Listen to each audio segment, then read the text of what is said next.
Good afternoon, everybody. This is TID Connect, the program in which we have dialogues on various topics. And today we have once more with us Professor Vincent Colapietro from the United States, renowned scholar in Peirce scholarship, who was formerly at the University of Pennsylvania and is now in Rhode Island. Welcome, Vincent.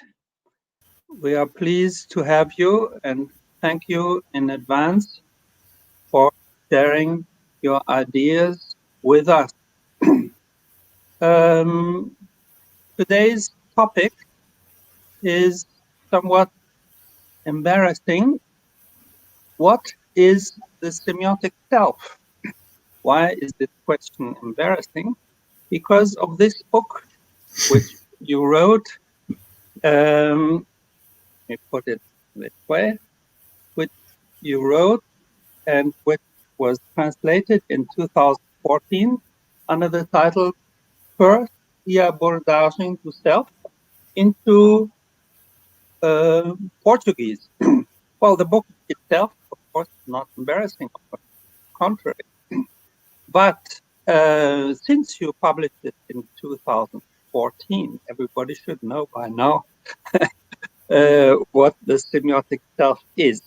But we are not in a class where we examine our auditors and spectators about what they have read and what they have not read. But this topic is, of course, very intriguing for research done at TID, Tecnologias da Inteligência e Design Digital, the whole name, a program which, among other topics, deals also with social networks. And in this context, of course, you have much to tell us about self, because the self is one of the central topics of dialogues in the social network. And I believe, although this is only very rough and superficial, that you have answers to two types of internauts, as they were called in former decades. People present on the internet, in the social network. Those who seek their self and do not get tired in thinking about the necessity of living their own self, their real self. And those quite opposed who flee from their self. The flight from the self to where into non-self, various forms of non-self, anonymous very often. In former years, there was the wave of artificial life, where the self disappeared in other selves, often not only in one, in many selves, multiple personalities were the pathological symptoms. But since you have so much to say about these topics, I will pass the word as immediately to you, because my questions are not really necessary to what you have to say to us today. Okay. Welcome once more. Well, thank you so much for this opportunity. It's always good to talk to you. I always learn a great deal. So it seems to me that without belaboring the obvious, but to state the obvious, we begin to get Peirce right when we see the depth to which he is anti-Cartesian. Now, of course, everybody knows he's anti-Cartesian, but it seems to me that the process of twisting ourselves free from Cartesian assumptions is not easy at all. And so what Peirce is doing in part is trying to twist free from any number of Cartesian assumptions. And we're in the clutches of these assumptions, even when we do not know it, even when we think we have already twisted ourselves free from them. I cannot recommend highly enough an early book by Lucia Santaella on Peirce's anti-Cartesian method. So I think this is a very important place to go back to provide us with insights, but also simply a series of reminders. So if we recall that Descartes applies his systematic doubt, and he ends up asserting that I think, therefore I am. And that I is a purely spiritual, solitary, and because spiritual, disembodied, because solitary, not situated in the world.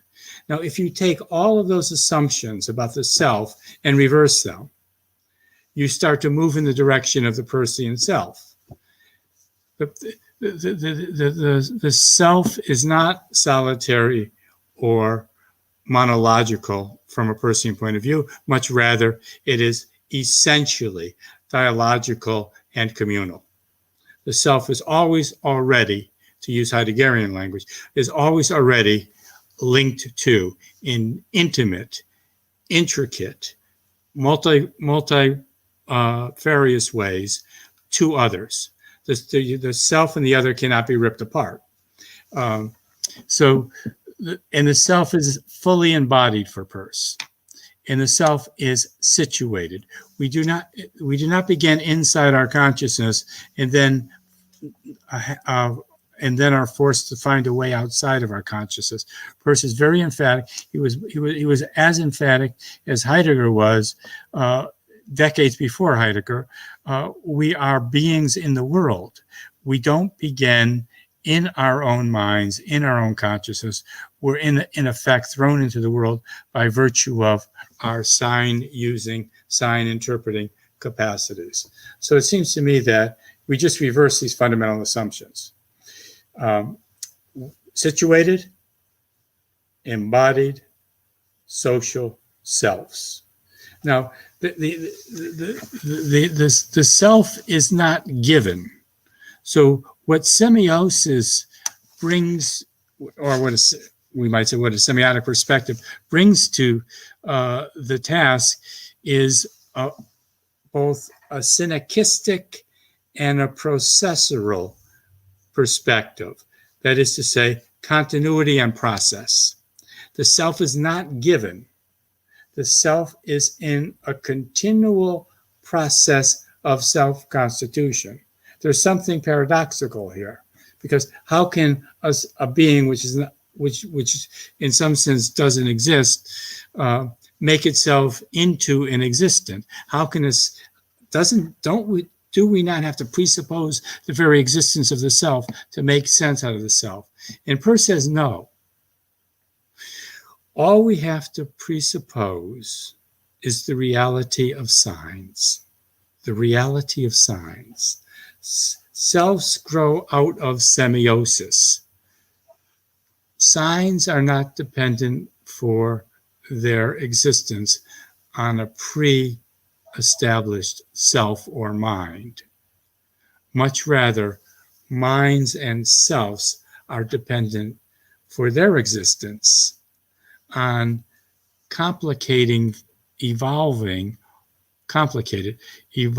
forms of semiosis. They're very simple forms of semiosis that do not require a self to be in place. Take the formation of a fossil.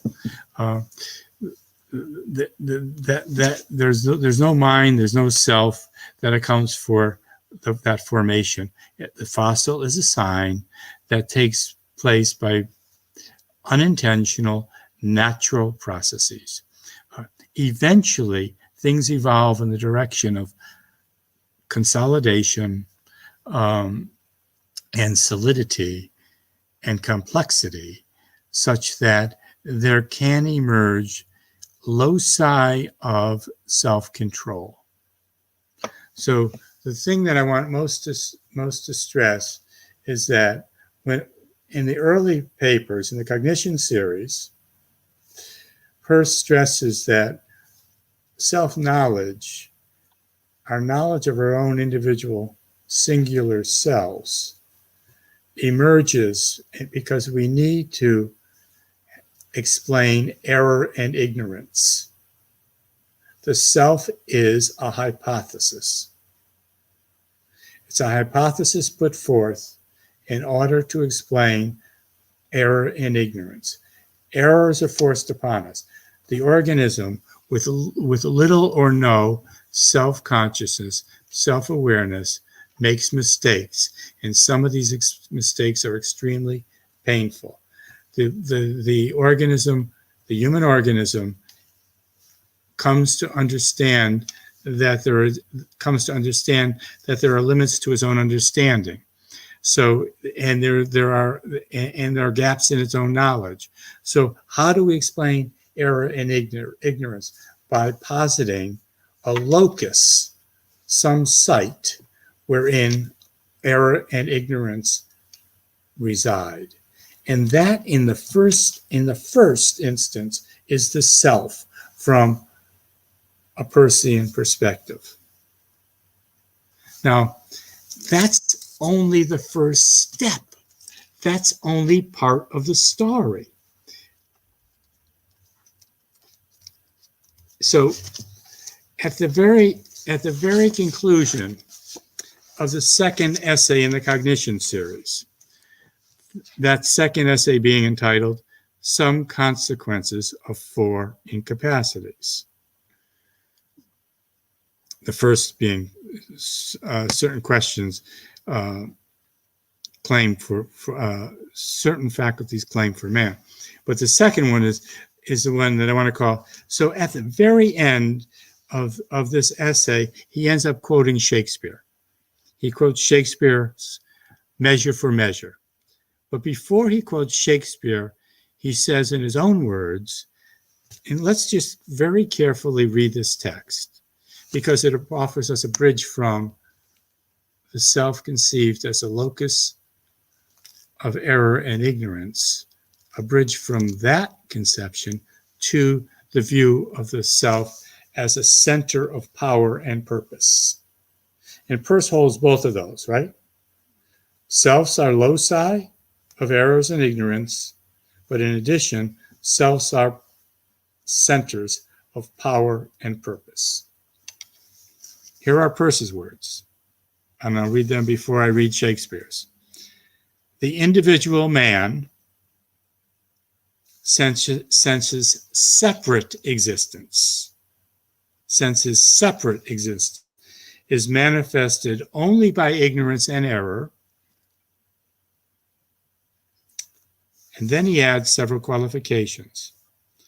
The individual man, so far as he is anything apart from his fellows and apart from what he and they are to be, the individual man, so far as he's anything apart from others and apart from community, from what he and they will be, apart from an open-ended history. Implicit in there are three things. right? Other human beings, historicity, and in a community. Not merely other human beings, but other human beings who are somehow linked there. We know this from what he's written. He doesn't, it's a very elliptical, very abridged, very enigmatic passage. The individual man is only a negation. But that's a very qualified claim. You and I, apart from one another, you and I, apart from a we, a very expansive, evolving we, you and I, apart from the history of what we might become, you and I, with those qualifications, are a mere negation. You and I, in conjunction with each other and countless others, you and I, in an open-ended, unfolding history, are more than a mere negation. So Peirce is going after the separate self. He's not denying the reality of the synechistic self. It's our separate existence, but we're not simply separate beings. Insofar as we assume or argue or hold we are separate beings, we are the victims of self-deceit and illusion. We are continuous beings. My being is bound up with the being of others. Your being is bound up with the being of others. And that being is in large measure a becoming. It's a becoming that's part of an ongoing, open-ended, communal history. Then he quotes Shakespeare. The play, again, is Measure for Measure, perhaps not one of Shakespeare's better-known plays. This man, proud man, he actually leaves out a line of poetry. I'll read the quotation as it appears in Shakespeare, not as it appears in Peirce's somewhat abridged quotation. This man, proud man, dressed in a little brief authority, most ignorant of what he's most assured, his glassy essence. The separate self is a proud man, dressed in a little brief authority, most ignorant of what he's most assured, his glassy essence. It's no secret that Peirce was sympathetic to certain facets of both Buddhism and Christianity. And one of them is the way in which both of these religions or spiritual practices were directed against the sin of pride or an overinflated sense of self. So what Peirce is arguing for is a recognition of our ignorance of our very selves. Now, one of the things that's absolutely remarkable, at least to me, and you see it throughout these early texts, but then you see it stretched across his entire corpus, that in a very quiet, undramatic way, Peirce is deeply appreciative of the phenomena of self-deception. One of the ironies is that his friend, William James, who was as famous, if not more famous, as a psychologist than he was as a philosopher, William James was a very staunch critic of anything having to do with the unconscious. He in his great work on psychology, The Principles of Psychology, he rejected von Hartmann's arguments for the unconscious.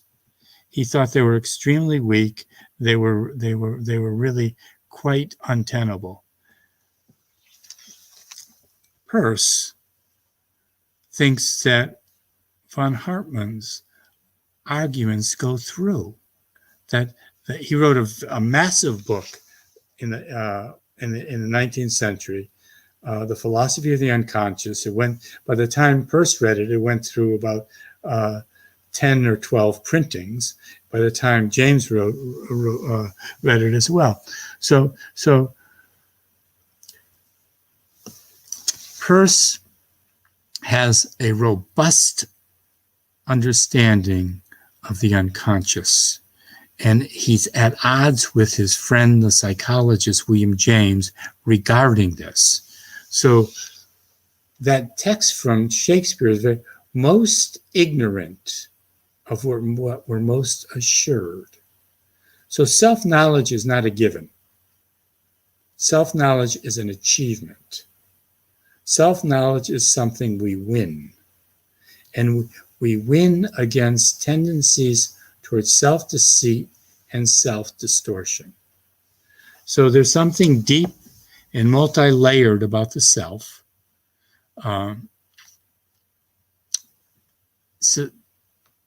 So I think that one of the important emphases here is the extent to which Peirce anticipates very important turns in later thought. You see it play out principally in continental Europe. You see it, for the most part, in French thought, with figures such as Lacan, although Laplanche is I think superior in this regard. You also see it in German thought. You see it with some of the critical theorists who had an appreciation of Freud's insights. And Peirce then is a thinker who conceives the self as, and conceives mind as not identifiable with consciousness. The self is largely unconscious of itself, and it has, in whatever consciousness or knowledge it wins of itself, it does it in that it wins it, and much like, and to bring in another figure, and I think it's very important, a figure whom Joseph Ransdell was especially appreciative of, is Socrates. When Socrates encourages his fellow citizens in Athens to know thyself, he doesn't send them off to engage in solitary meditation. To know oneself is a communal, dialogical undertaking. So when Joseph Ransdell gives his presidential address to the Peirce Society, it's entitled Peirce and the Socratic Tradition. Peirce and the Socratic Tradition. The connection between Peirce and Socrates, the connection between the quest for self-knowledge and this ongoing, open-ended, self-critical dialogue. But one of the things that happens, of course, and I'm going to stop myself very soon, is that you and I and everybody else are self-critical. But when we're self-critical, what we've done to a great extent is internalize the voices of external critics. We've refined their modes of criticism. We've reshaped them. We've perhaps we've taken some of those punitive, destructive forms of criticism and pushed them out. But much of our pattern, much of our manner being self-critical is being is having internalized the voice of external critics. So while the Cartesian approach is inside out, you begin inside consciousness and try to work yourself out. The Peircean approach is outside in. We begin in the world, and the world increasingly inhabits itself ever more deeply in our psyche. So it's outside in. So we don't seek the light of internal, allegedly internal consciousness. He says in these early essays, we seek the light of external fact. He's talking about semiosis. Where do you begin?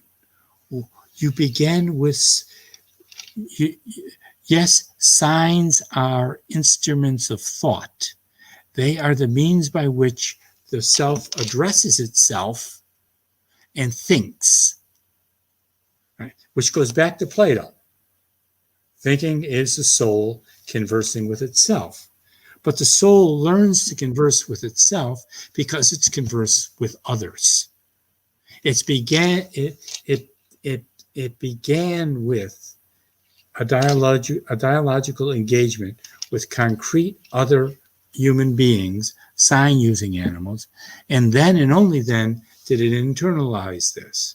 So for the Cartesian, it's inside out. For the Peircean, it's outside in.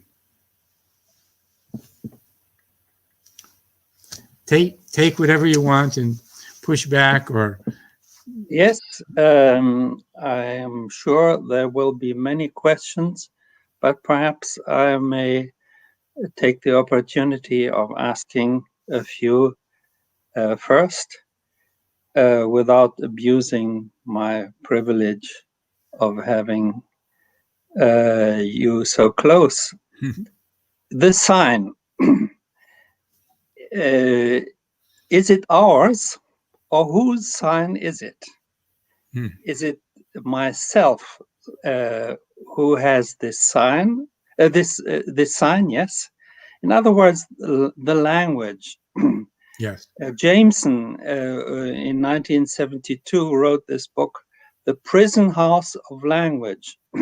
Well, he doesn't address the question of the self, but he says the language, and this was the great topic of structuralism at a whole, language is not ours.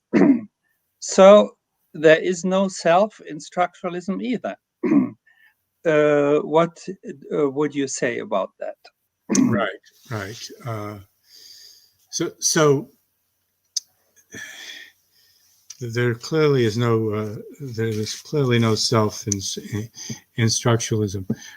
So if we go back to some familiar text and then try to tease out one or more implications from those texts, let's begin with the very famous one, where Peirce writes in a footnote, actually, we are more in thought than thought is in us.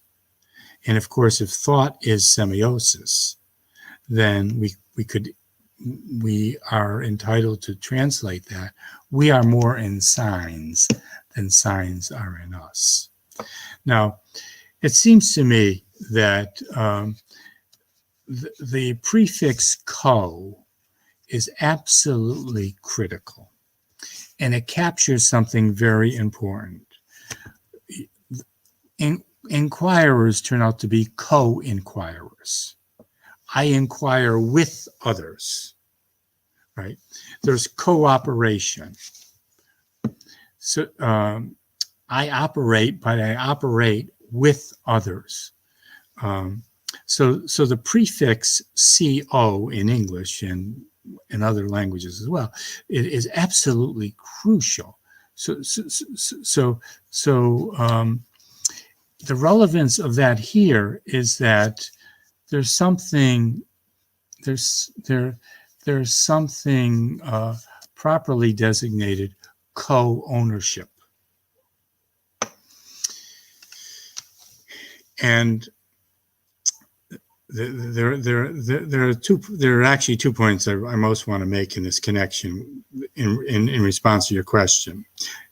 The first point is just that. There's co-ownership, that you and I can own something together, and then we have to work out what this arrangement practically, concretely means. You know, okay, we both own the same book, that we can't necessarily read it at the same time. So we work out the details. But there's simply no problem, conceptual problem with co-ownership, and so that seems to me to be very, very important. The other point I want to stress is the limits to which the language of property. Let me begin that sentence again, please. What I want to say, there are limits to the propriety and the adequacy of the language of property. There is an implicit degradation of some of our relationships when we use possessives such as mine or my. Even the expression "a dog owner," this is my dog. Is it inherently? Of course, commonsensically we know what a person means when they say this is my. But can you own a dog? Of course, I don't know about of course, but yes and no. There's a sense in which even a dog is a being for itself, such that it cannot be mine in the same way in which a non-living piece of property is mine. So I as much, if not more, belong to my language as my language belongs to me. I cannot use and dispose of language in any way I want.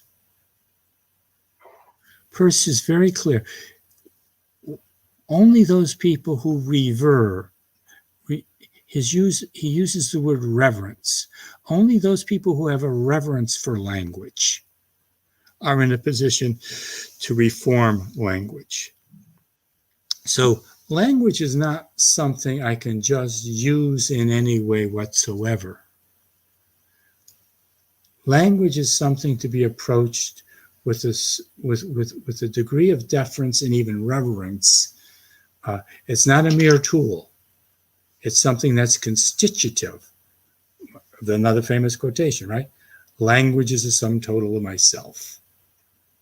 So there are limits, perhaps far more severe limits, to the propriety of using the language property, and we use it readily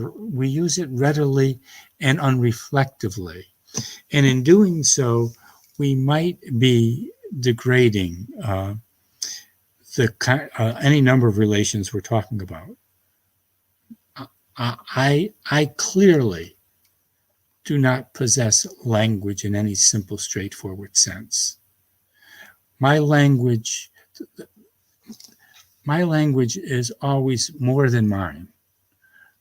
Whatever claim I can make on it, it can make at least an equally strong claim on me. And that's part of the function of poets.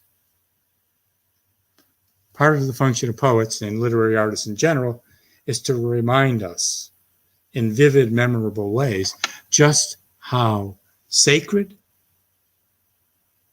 just how important language is. Right? So,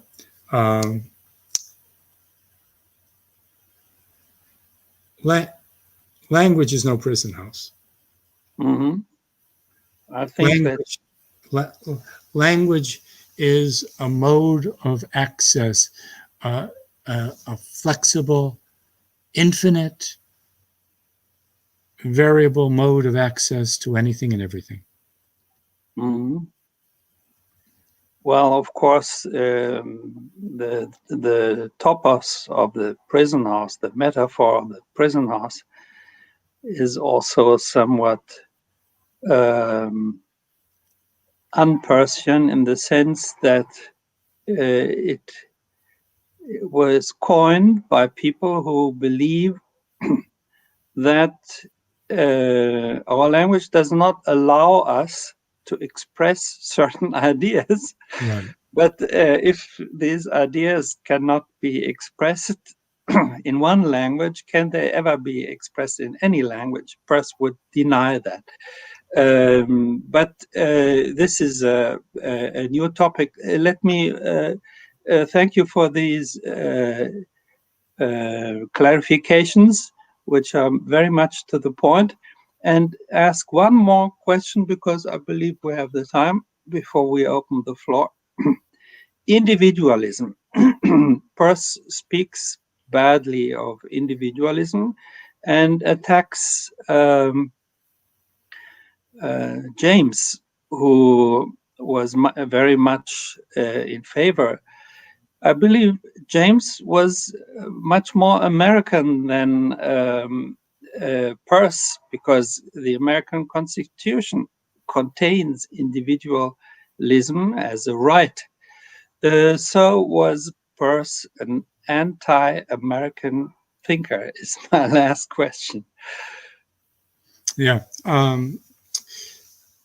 No, I actually, I don't. I think there is a deep strain of communitarianism that is covered over, buried by the slogans of individualism.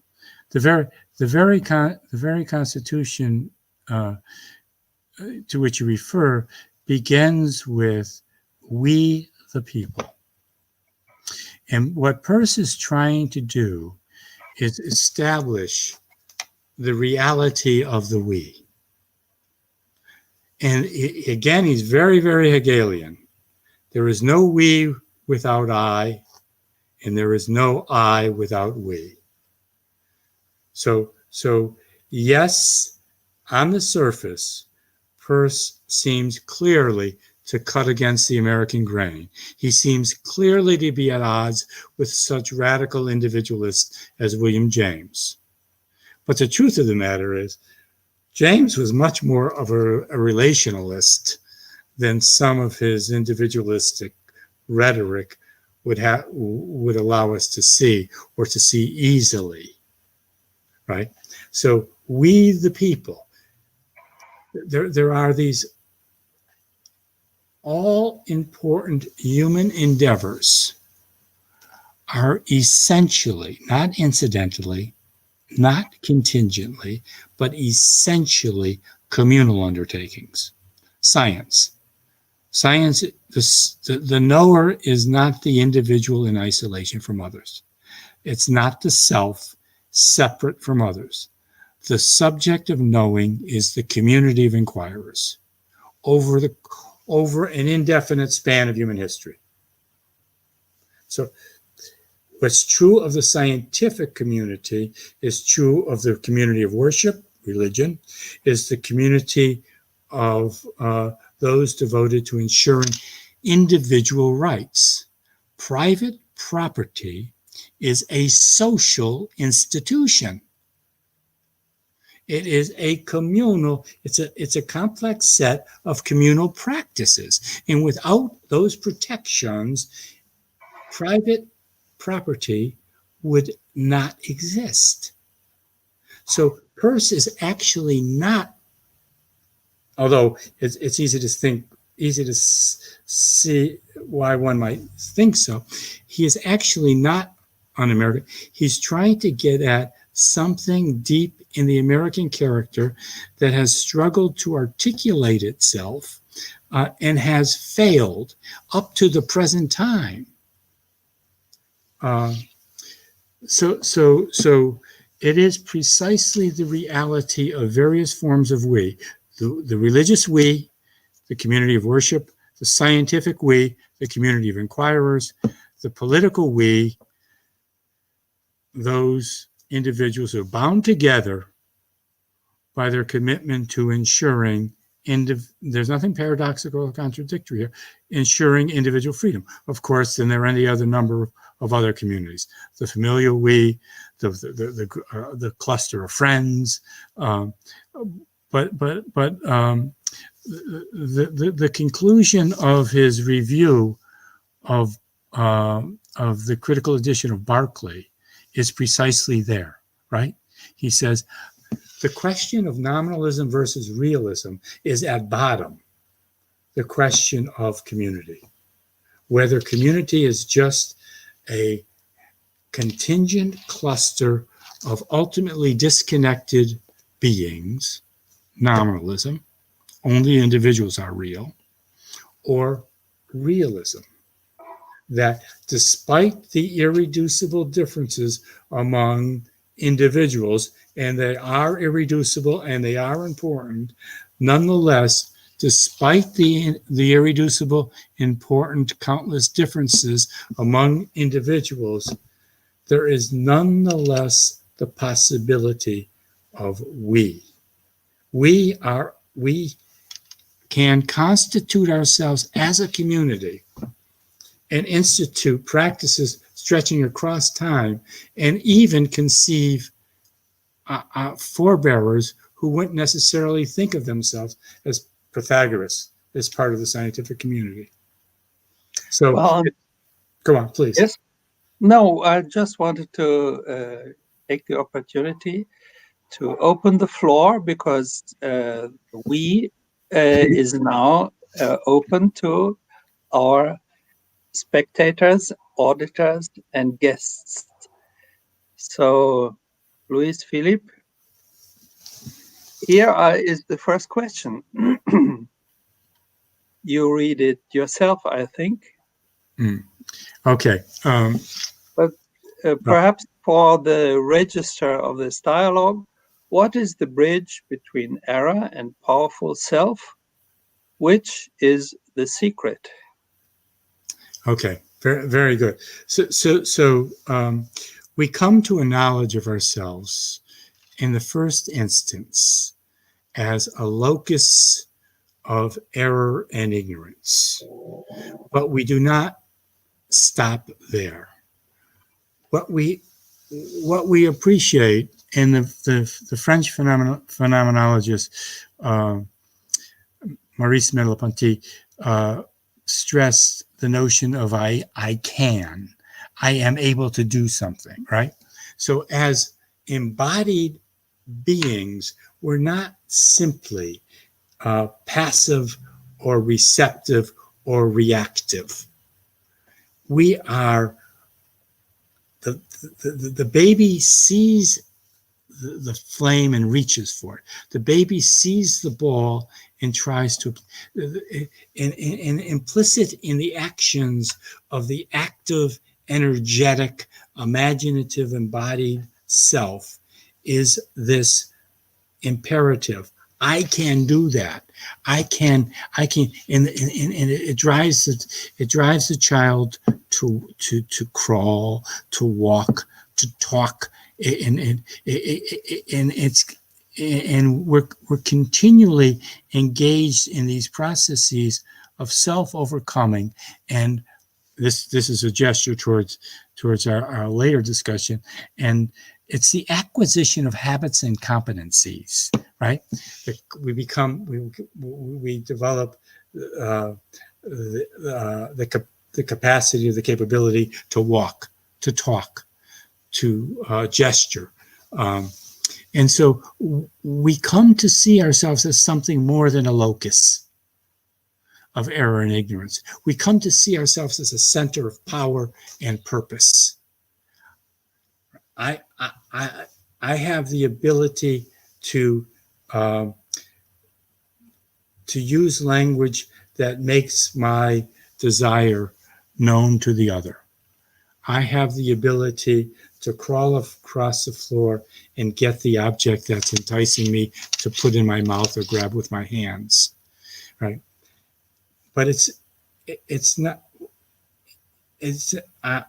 merely that I'm the center of power, the center of a growing set of competencies intersecting, mutually reinforcing competencies and capabilities. I began to appreciate that I can envision purposes. I can project goals. So it's not merely that I can do this, and my goals can take on a vast character.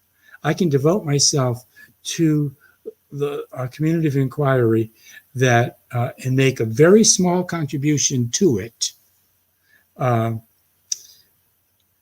But my contribution is to a community that will long outlast me.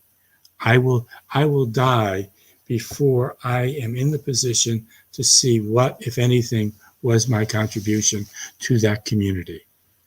But my life attains significance insofar as I participate in any number of open-ended, evolving communities, such as a scientific community, such as an artistic community, such as a familial unit. So the bridge then is the way in which the transformation of habits allows me to see myself as something more than a locus of error and ignorance, and come to envision myself positively, not privatively or negatively, and to envision myself as a center of purpose and power. But the purposes that are really important are shared purposes, are communal aims. That your purpose as a linguist is to understand language in light of a whole history of inquiry. And you are joining countless other inquirers who are attempting to do the very same thing. Right? And so you have your own unique idiosyncratic purposes. I have my own unique idiosyncratic purposes. But the purposes, according to Peirce at least, the purposes that really matter are our shared communal purposes. And so we say our scientific brethren. It's as though we're brothers and sisters. There's a degree of intimacy in the scientific community, and even people who are in some objective sense strangers, foreigners, are nonetheless kin. They're akin to me.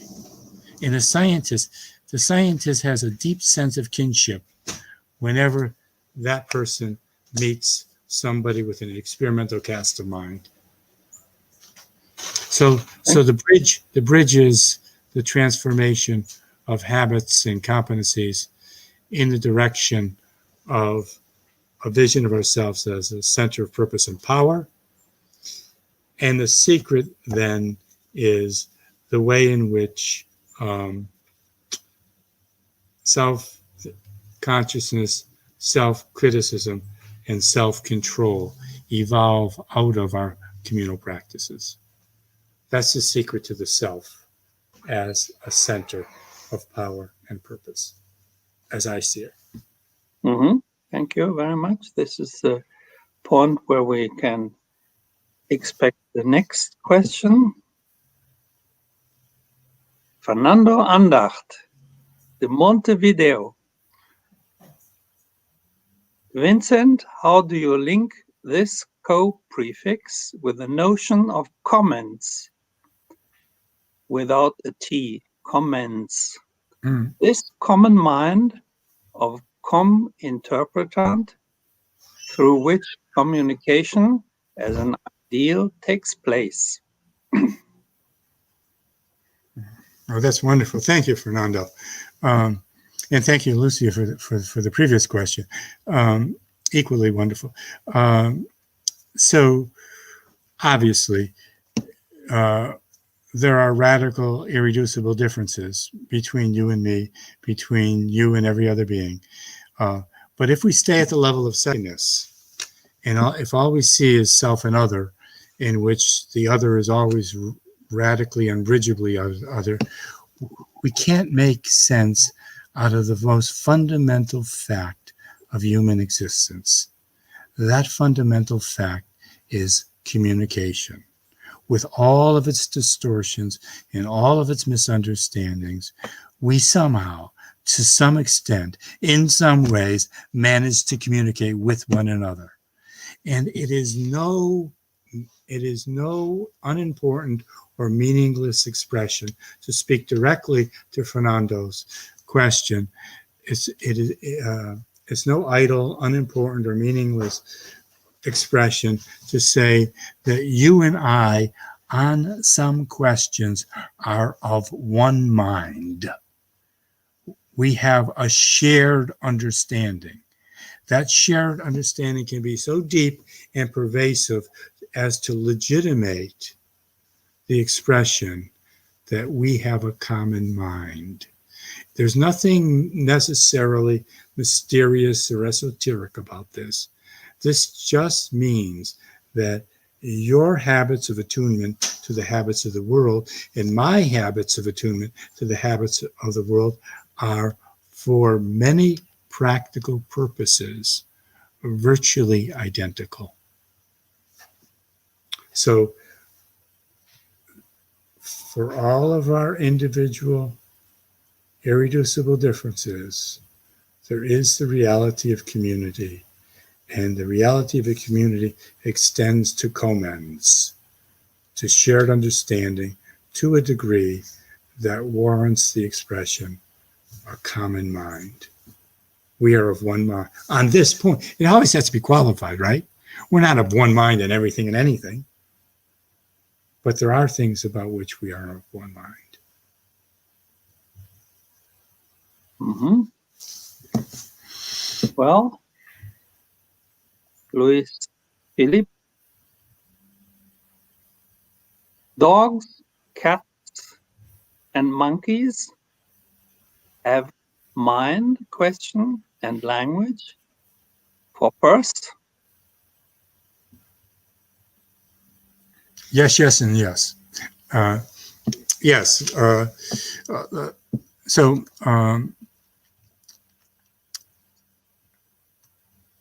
minds are sets of more or less integrated and alterable dispositions that enable an organism both to respond to its environment and alter that environment. Part of being mindful is the plasticity of the organism. Different organisms are plastic in different ways. They're malleable, they're transformable, modifiable in different ways and to different degrees. But clearly, Descartes was wrong when he said that only humans possess mind. He was wrong in for equating mind with consciousness, and he was wrong for attributing mind only to humans and thinking that animals are mere machines. There's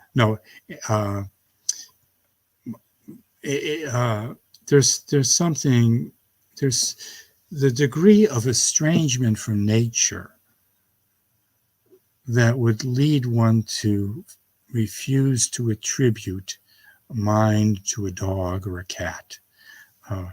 Seems to me to be profound.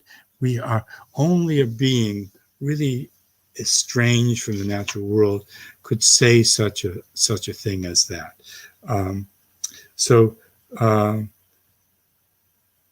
The question of whether dogs and cats have language, it seems to me, is dependent upon the meaning of the word language. If you mean lexical, syntactical language approximate to the natural languages of Portuguese or English, I would say not. But I would rephrase the question: are we the only symbol-using animal? Right? Language is a set of symbols, right? But there are symbols other than words, and the bee that does the dance and indicates by the dance the direction and the distance of honey, is communicating with other members of its hive, thus other members of its species. The peacock that's displaying itself, the rituals of display that are observable in animals, especially around mating. These are all symbols. They are all dispositions to act in certain ways that carry meaning. The fact that they're rooted in disposition rather than grow out of experience is of no ultimate consequence, right? So are animals other than humans symbol using agents? I think emphatically yes. That Peirce emphatically, unhesitantly thought that this was the case. So we might be, in a very narrow sense, the only language using animal, but we are certainly not the only symbol using animal. Thank you. This thank you is also in the name of Alexandre Quaresma, who asked this question from Rio de Janeiro. But questions are also allowed from Sao Paulo. So what is the next question? But again, this is from Belo Horizonte, I believe. Colapietro, how can we think the idea of cynicism targeting the dynamics and established in digital social networks? Okay. Soraya Ferreira asked this question from Belo Horizonte.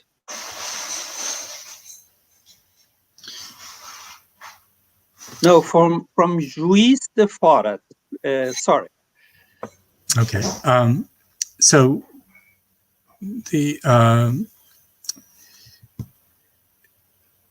I think that's that's a very good question. So if we necessarily at this point in our history start from continuity. To some extent, we are always already connected in intimate and deep ways with others. And these continuities, these connections are constitutive of our very being. We are not beings enclosed within ourselves. We have what Peirce calls outreaching identity. Our identities reach out to the other. In fact, they're always bound up with the identities of others. Now, what her excellent question brings into focus, however, is that cynicism has to be linked with growth. That whatever connections there are at any particular historical moment can be ruptured, can be enhanced, can be multiplied. And that's where I'm picking up on her use of the word dynamic, right? And we might talk about dynamic cynicism, right? And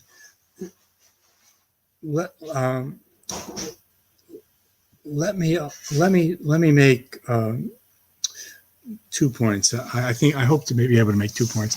One of them is that thirdness does not preclude secondness. In fact, all forms of thirdness encompass secondness. But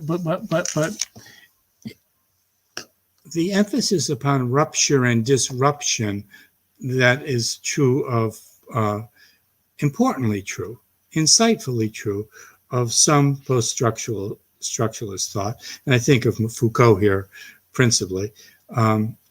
And that's an important emphasis, and we should not lose sight of it. Continuity means the growth in continuity means growth in the possibilities of rupture and disruption.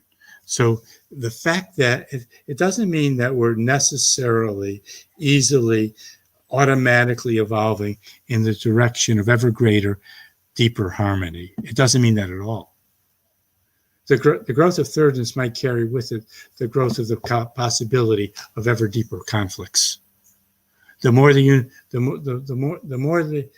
social network binds the world into tighter networks of communication, the easier it is for various segments of the world to be in conflict. Conflicts that would have been unimaginable apart from these social networks.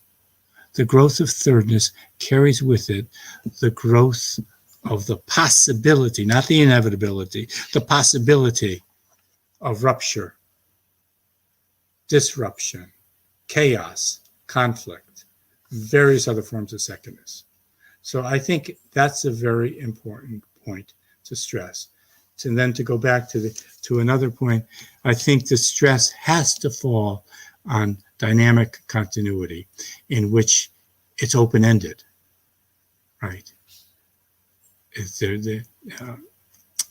The business is always unfinished. The task is always incomplete. Whatever connections there are, whatever discoveries have been made, there's more to discover, and there are more connections yet to be made. Even if the growth of connections carries with it an increase in the possibility of division. Yes, and your insights in in incompleteness is also valid for our dialogue, but perhaps because we have reached an hour of conversation, and I'm told that we should not surpass it, but perhaps one more question. But Vincent, perhaps you decide whether you allow another question. Oh, yeah, of course. Yes, please. Then we have to ask Luis Philippe. This is also from Montevideo. Mariela Michel, can the idea of social distancing be a limitation for the development of semiosis of the self? Thank you. I wish you were here to answer your own question, because I imagine that Mariela has deeper insights into this than I do. I want to say the social I think the answer is yes in part, but I think that social distancing might also generate possibilities for intimacy. I think that it's relatively easy. It's important, but relatively easy to see the ways in which there is really negative fallout from practices of social distancing. And there are all and to take an analogy, there are all kinds of advantages to the immediate ways in which we can communicate with one another today, given the technology. But I imagine that there were also advantages, deep, important advantages for traditional old-fashioned letter writing, where you had to wait. In that period of waiting, in the impossibility of getting a quick response, carried its own advantage. There were tremendous disadvantages, but there are tremendous advantages. Likewise, I think that social distancing might quite paradoxically carry possibilities of human intimacy that we never suspected. I do think it's dangerous. I do think it might have a deadening effect on empathy. I do think it might inculcate certain habits of insensitivity.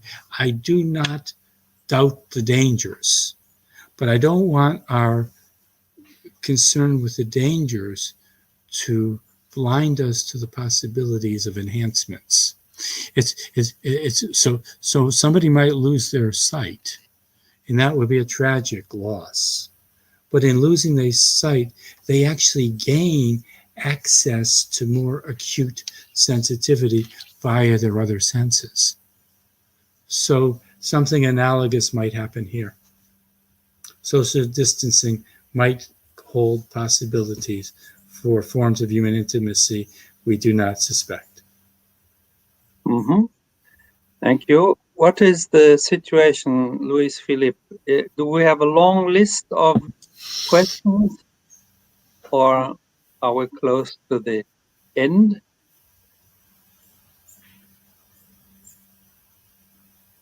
Well, he says has no answer, but it is also a good answer because we are supposed to stay in time, and this is the moment that I would like to remind all of you that we have 2 more meetings of this kind next week and the other week.